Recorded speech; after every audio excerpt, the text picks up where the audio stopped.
Next topic है हमारा grid इन टेल्विन CSS. Grid already हमने सीएसएस में पढ़ा ही था, लेकिन यहाँ भी हम लोग शॉर्ट समरी जरूर लेते हैं। तो पहला होता है ग्रिड कंटेनर।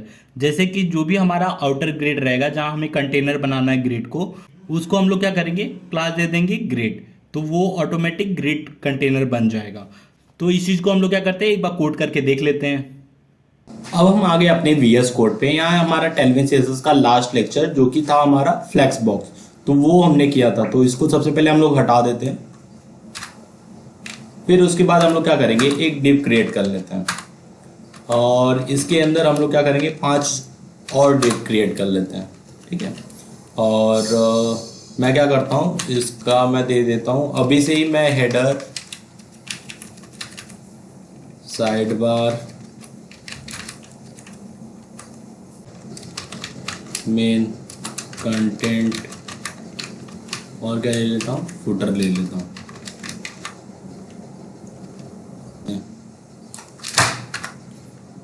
तो हमने क्या किया, header, side bar, main, content और फुटर, ये हमने क्रिएट कर लिया। अब सबसे पहले हम लोग क्या करेंगे, क्लास के अंदर हम लोग सिंपली लिख देंगे ग्रिड। तो ग्रिड लिखने से क्या हो गया, तो ये जो मेरा 4 आइटम है, ग्रिड आइटम या ग्रिड सेल भी हम लोग बोलते हैं इसको, तो ये हमारा पूरा ग्रिड बन गया है। तो हम लोग इसको गो लाइव करते हैं। गो लाइव करने से पहले हम लोग अपना वॉच कमांड रन कर लेते हैं, जिससे अभी देखिए ये वॉच कमांड आपको क्या नाम से मिलेगा, आपको एक सेकंड, ये वॉच कमांड आपको टेल्विन सीएसएस के ऑफिशियल वेबसाइट पे, जब आप सीएलआई मेथड में आप जाएंगे तो वहाँ नीचे स्क्रॉल डाउन करते हुए नीचे आएंगे तो ये आपको वॉच कमांड लिखे आ रहेगा। तो इसको सिंपली क्या करना है, उसको कॉपी करना है और यहाँ टर्मिनल पे पेस्ट करना है। जैसे ही इंटर करेंगे तो ये वॉच कमांड क्या करेगा, रन होना स्टार्ट हो जाएगा। देखिए रन होते ही इसने कुछ डन बता दिया, तो मतलब क्या होगा, इसका आउटपुट दे दिया। तो हम लोग को क्या करना है, सिंपली गो लाइव करके चेक करना है कि क्या आउटपुट आया है। तो देख लेते हैं, ये देखिए हमारा साइड बार, थोड़ा बड़ा कर लेते हैं, header, side bar, main, content और फुटर आ गया है। तो हम लोग क्या करते हैं, अब एक एक प्रॉपर्टी को हम लोग यहाँ अलाइन करते हैं और देखते हैं कि कैसे वर्क कर रहा है।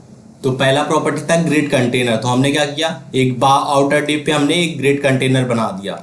अब सेकेंड चीज है कॉलम एंड रो। तो ग्रिड कॉलम और ग्रिड रो कैसे डिफाइन करते हैं हम लोग ग्रिड के अंदर, ऑलरेडी ये चीज हमने सीएसएस में पढ़ा ही था, लेकिन यहाँ भी देखने वाले हैं। तो हम लोग क्या करेंगे, ग्रिड कॉस 3 का मतलब क्या होगा कि 3 कॉलम जनरेट करना, ग्रिड रो 2 का मतलब क्या होगा कि 2 रो जनरेट करना। अगर हमें एक ऐसा ग्रिड बनाना है जिसमें हमें डिफाइन करना है कितने रो कितने कॉलम चाहिए, तो ग्रिड कॉल्स ग्रिड रोज का यूज करते हैं। तो इसको हम लोग कोड करके देखते हैं, तब अच्छे समझेगा। अब सेकेंड प्रॉपर्टी हमारा कॉलम और रो। अगर हमें मतलब लेट सपोज इसमें क्या है, एक ही कॉलम है, तो मैं चाहता हूं 2 कॉलम हो और 3 रो हो, तो मैं सिंपली क्या करूंगा, ग्रिड कॉलम कितना चाहिए हमें, सिंपली लिखे ग्रिड, हमें कॉलम चाहिए, हमें 2 कॉलम चाहिए, और रो कितना चाहिए, ग्रिड रो। अब देखिए आपको कॉलम कितना चाहिए, 2 रो चाहिए, आप सिंपली लिख सकते हो मुझे रो 3 चाहिए। तो मैं सिंपली इसको क्या करूंगा, सेव करूंगा और आउटपुट में देखूंगा, ये देखिए 1 कॉलम 2 कॉलम, और रो कितना है, 1 2। थर्ड रो की अभी जरूरत नहीं है, तो अभी दिख भी नहीं रहा है। तो सिंपली इस तरह रो और कॉलम आ सकता है। अब हमारा थर्ड टॉपिक है गैप। तो गैप किस लिए यूज होता है, जो भी हमारा ग्रिड सेल्स है, ठीक है, जो भी हमारा ग्रिड सेल्स है उसके बीच में अगर हमें गैप चाहिए तो उसके लिए गैप प्रॉपर्टी का यूज करते हैं। गैप 4 ऐसे, गैप 2, गैप 1 ऐसे आप ले सकते हो। तो इसको भी हम लोग कोड करके देखते हैं तो अच्छे समझेगा। अब हमारा थर्ड प्रॉपर्टी है गैप। तो गैप देखने के लिए हम लोग क्या करेंगे, सबको बैकग्राउंड कलर दे देंगे, जिससे आपको समझ में आएगा कि कौन सा गैप कितना मिला है। तो हम लोग क्या करेंगे, बीजी स्लेट 400 ले लेते हैं और इन सब में क्या कर लेता हूँ, क्लास देके बीजी येलो ले लूँ क्या, ग्रीन ले लेते हैं, येलो ही ठीक है, बीजी येलो 400। तो मैं क्या करता हूँ, इसको कॉपी करता हूँ और सब में यही दे देता हूँ क्लास। तो सिंपली क्लास के अंदर हम लोग यही पेस्ट कर देते हैं सब के अंदर, ठीक है, बीजी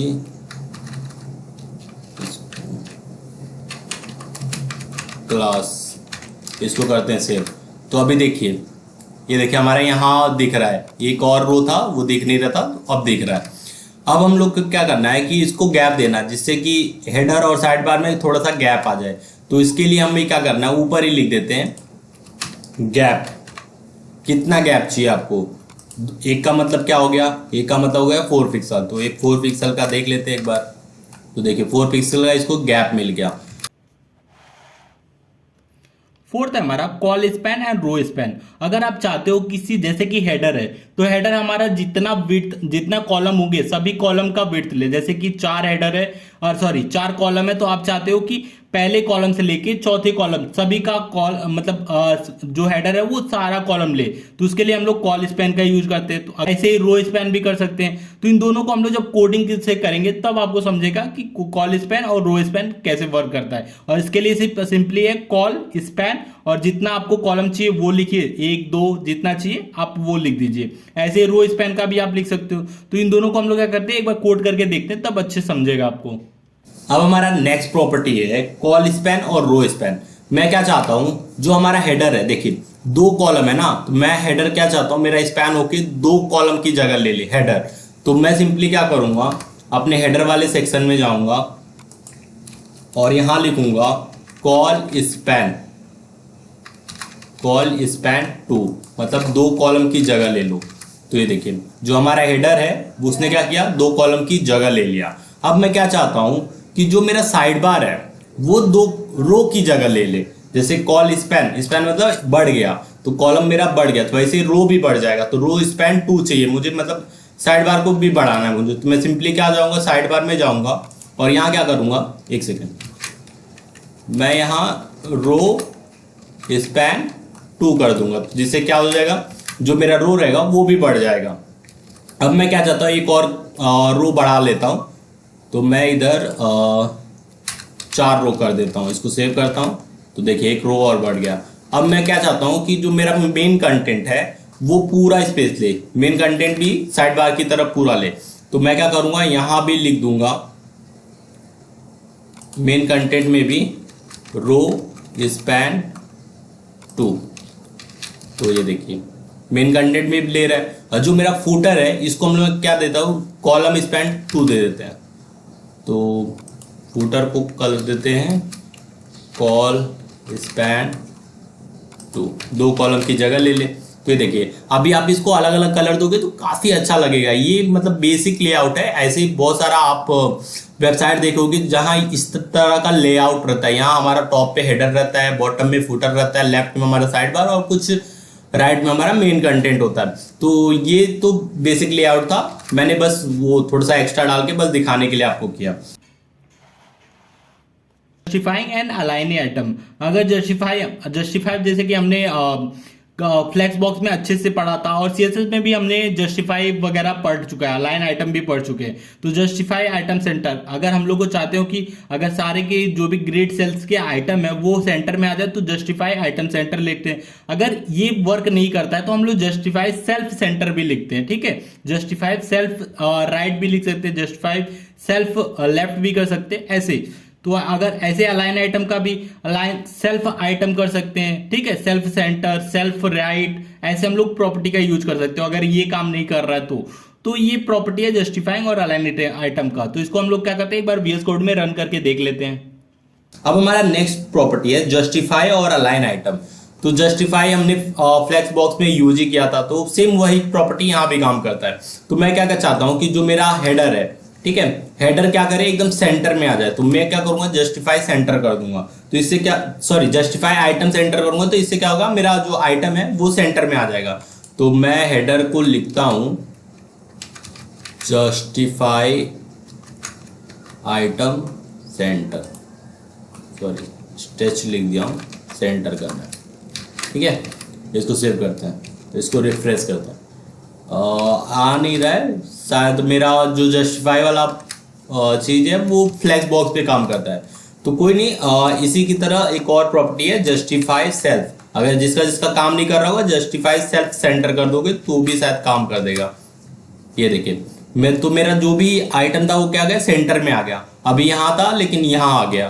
तो इस तरह आप मतलब सेंटर में कर सकते हो। ऐसे हमारे पास अगर आप चाहते हो कि जैसे मेन कंटेंट है वर्टिकली, ये तो हॉरिजॉन्टली हो गया सेंटर में। अब मैं चाहता हूँ साइड बार और मेन कंटेंट क्या हो जाए, यहाँ आ जाए, ये भी सेंटर में आ जाए। तो मैं क्या करूंगा, मेन कंटेंट और साइड बार दोनों को दे दूंगा। पहले जस्टिफाई से एंटर कर दूंगा, जस्टिफाई सेल्फ सेंटर, ठीक है। और इसको भी दे देते हैं justify self centre, justify self centre.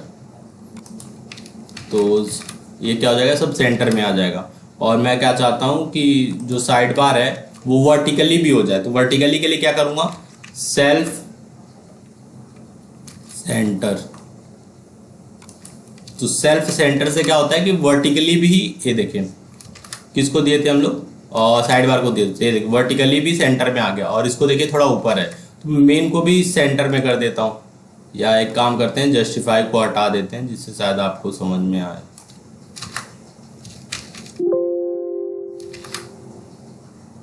Cancel.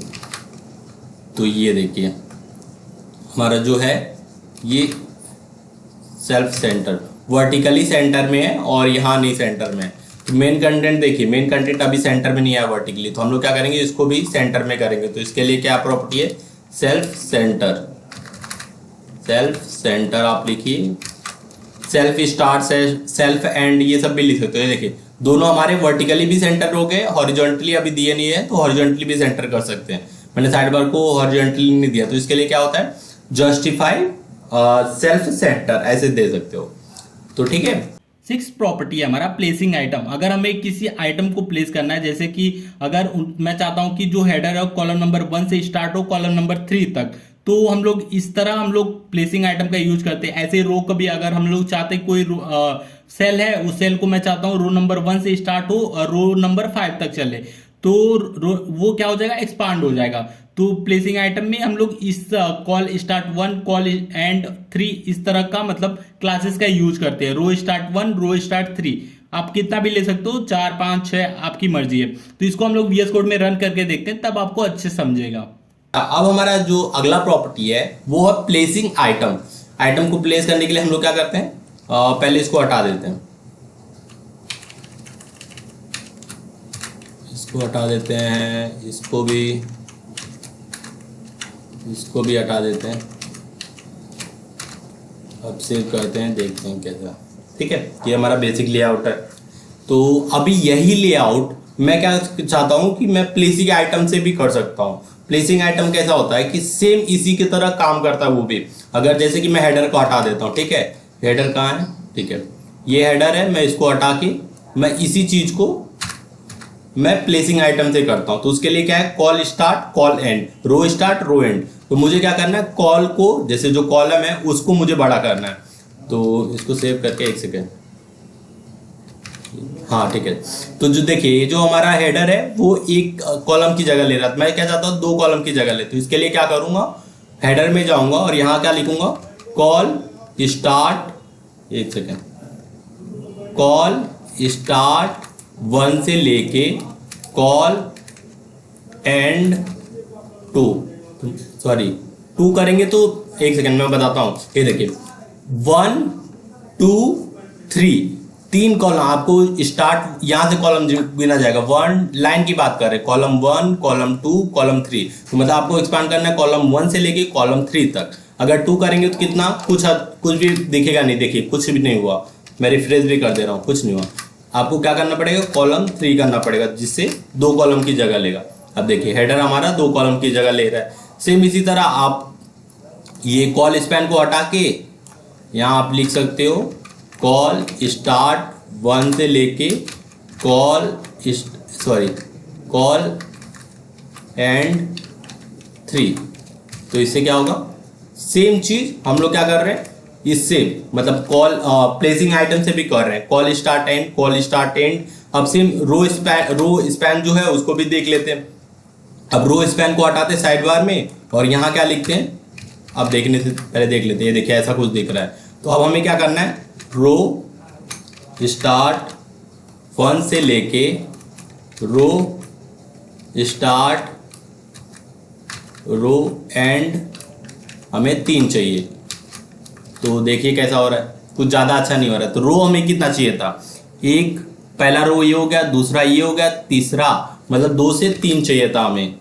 तो हम लोग क्या करेंगे, 2 से रो नंबर 2 से देंगे 3 तक। तो अब देखते हैं कैसा है। 1 रो, 2 रो, 3 रो, 4 रो, सॉरी 4 रो देना था हमें। तो 2 से लेके 4 तक मैं एक बार समझा देता हूँ। देखिए पहला रो काउंट यहाँ से होगा, दूसरा यहाँ होगा, तीसरा ये हो गया, चौथा ये हो गया, पांचवा ये। तो हमें कितना चाहिए, पहला दूसरा से स्टार्ट होगा, दूसरा, फिर तीसरा नहीं चाहिए, चौथा चाहिए। तो हम लोग क्या करेंगे, चौथा पे सेलेक्ट किया। अब क्या करते हैं, इसको सेव करते हैं और रिफ्रेश करते हैं। तो ये देखिए हमारा साइड बार मिल गया। 1 2 3 4, मतलब 2 से 4 तक चाहिए था। तो इस तरह अब जो चीज आप जैसे रो स्पैन कॉल स्पैन से किए थे, वही चीज आप placing item row start 1, row start row end से भी कर सकते हो। तो ये हो गया हमारा प्लेसिंग आइटम। अब 7th है हमारा रिस्पॉन्सिव ग्रिड। तो रिस्पॉन्सिव ग्रिड जैसे कि रिस्पॉन्सिव वेबसाइट हम लोग बनाते हैं, वैसे ही ग्रिड का उपयोग हम लोग रिस्पॉन्सिव में यूज करते हैं। तो कैसे करते हैं, सिंपली हम लोग क्या करते हैं, जैसे कि जो भी आपका स्क्रीन है, जैसे लार्ज स्क्रीन है या मीडियम स्क्रीन है, उसको लिख दीजिए। फिर कॉलम के बाद आपको क्या चाहते हो, ग्रिड कॉलम कितना चाहिए, ग्रिड रो कितना चाहिए, वो आप डिफाइन कर दो। तो ये हो जाता है फिर रिस्पॉन्सिव ग्रिड। तो इसी को हम लोग क्या करते हैं, एक बार कोड करके देखते हैं, तब आपको समझेगा कि रिस्पॉन्सिव ग्रिड कैसे वर्क करता है। अब नेक्स्ट चीज है हमारा रिस्पॉन्सिव ग्रिड। रिस्पॉन्सिव ग्रिड में क्या होता है, सेम यही चीज, मतलब जैसे कि अगर आप जैसे अलग अलग स्क्रीन पे आप चाहते हो कि जो मेरा कॉलम हो वो अलग अलग हो। जैसे कि मैं क्या चाहता हूँ, ग्रिड रो 4 को हटा देता हूँ, ग्रिड रो कॉलम को भी हटा ही देता हूँ, और रो को रहने देता हूँ, कॉलम को हटा देता हूँ। ठीक है, इसको सेव करते हैं, रिफ्रेश करते हैं। नॉर्मल जो ग्रेड कॉलम रहेगा वो तो बाय डिफॉल्ट इतना है, लेकिन इसको हटा देते हैं। हेडर की बात हो रही है ना, हेडर को इसको भी हटा देते हैं। Col start end col no, ठीक है, ये हो गया। अब मैं क्या चाहता हूँ कि जो मेरा हेडर है, ठीक है, हेडर की बात कर रहे हैं, तो जो मेरा हेडर है वो नॉर्मल स्क्रीन, मीडियम स्क्रीन और लार्ज स्क्रीन पे कैसे दिखेगा। तो मैं सिंपली क्या करूँगा, ग्रेड कॉल, जो ग्रेड कॉल 1 रहेगा वो सिंपली हमारा पहला स्क्रीन रहेगा जो कि छोटे के लिए होता है। अब मीडियम स्क्रीन के लिए जो मेरा हेडर रहेगा वो क्या करे, ग्रेड कॉल 2 हो जाए, ठीक है। और लार्ज स्क्रीन के लिए मेरा जो ग्रेड कॉल 3 हो जाए, ठीक है। ऐसा एक्सपांड कर दे, 3 कॉलम 2 कॉलम। अब इसको सेव करते हैं और देखते हैं। तो अभी तो मेरा कुछ ज़्यादा चेंजेस नहीं दिखा क्योंकि अभी नॉर्मल स्क्रीन पे है। तो मैं क्या करूँगा, इसको इंस्पेक्ट करूँगा, इंस्पेक्ट करके, और हम लोग पहले तो इसको 75% पे करते हैं और इसको एकदम नॉर्मल पे कर देते हैं। तो देखिए नॉर्मल पे जो हमारा स्क्रीन है वो 2 कॉलम ले रहा है, ठीक है। अब मैं क्या करता हूँ, इसको बड़ा करता हूँ, सॉरी। अब देखिए जो नॉर्मल है हमारा वो 2 कॉलम ले रहा है, बाय डिफॉल्ट 2 कॉलम। अब मैं क्या चाहता हूँ, इसको बड़ा करता हूँ। तो अब देखते हैं क्या होता है। अभी तो फिलहाल 2 ही कॉलम ले रहा है, इसको और बड़ा करते हैं।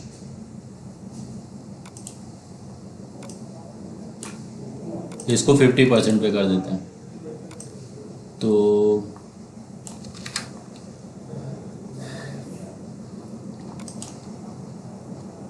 अब ये प्रॉपर्टी ना हम लोग हेडर में नहीं देते हैं क्योंकि पर्टिकुलर हेडर के लिए काम नहीं करेगा। हम लोग ये प्रॉपर्टी क्या करते हैं, कंटेनर को देते हैं जिससे कंटेनर पे काम करे, ठीक है। अब इसको सेव करके रिफ्रेश करते हैं। तो जो नॉर्मल स्क्रीन है मेरा ये है, इस पे 2 कॉलम है। अब देखिए यहाँ जैसे हमने लार्ज स्क्रीन पे आया तो हमारा क्या हो गया, 3 कॉलम हो गया, ठीक है। तो ये 2 स्क्रीन कम किए, ठीक है। तो मीडियम स्क्रीन पे हमारा ये रहा और लार्ज स्क्रीन पे हमारा 3 कॉलम। तो देख लेते हैं, ठीक है। अब लास्ट हमारा ग्रिड टेम्पलेट एरिया। देखिए सीएसएस में हमने देखा था ग्रिड टेम्पलेट एरिया को हम लोग कैसे यूज करते हैं, लेकिन टैलेंट सीएसएस में ग्रिड टेम्पलेट एरिया नहीं है, क्योंकि ग्रिड टेम्पलेट एरिया की जगह पे हम लोग देखिए प्लेसिंग आइटम से काम कर लेते हैं, ठीक है। रो कॉलम स्पान, जो स्पान है वो भी स्पैन से भी हम लोग कर लेते हैं। तो मतलब एक ही काम को अलग अलग तरह से कर सकते हैं, लेकिन ग्रिड टेम्पलेट एरिया देने की जरूरत भी नहीं है, क्योंकि जो काम बाकी से हो सकता है तो ये ग्रिड टेम्पलेट एरिया भी तो वही काम करता है। तो इसीलिए टेलमी सीएसएस में ये चीज नहीं है। अगर आप चाहते हो तो आप क्या करोगे, एक्सटर्नली कॉन्फ़िगरेशन फाइल में आप ऐड कर सकते हो। और जितना भी हम लोग ने कोड किया उस चीज का मैंने यहाँ सिंपली कोड लिख दिया है कि जिसको अगर नोट्स चाहिए आपको तो ये नोट्स फॉलो कर सकते हो। तो वीडियो अच्छा लगा तो प्लीज वीडियो को लाइक और हमारे चैनल को सब्सक्राइब जरूर कीजिएगा।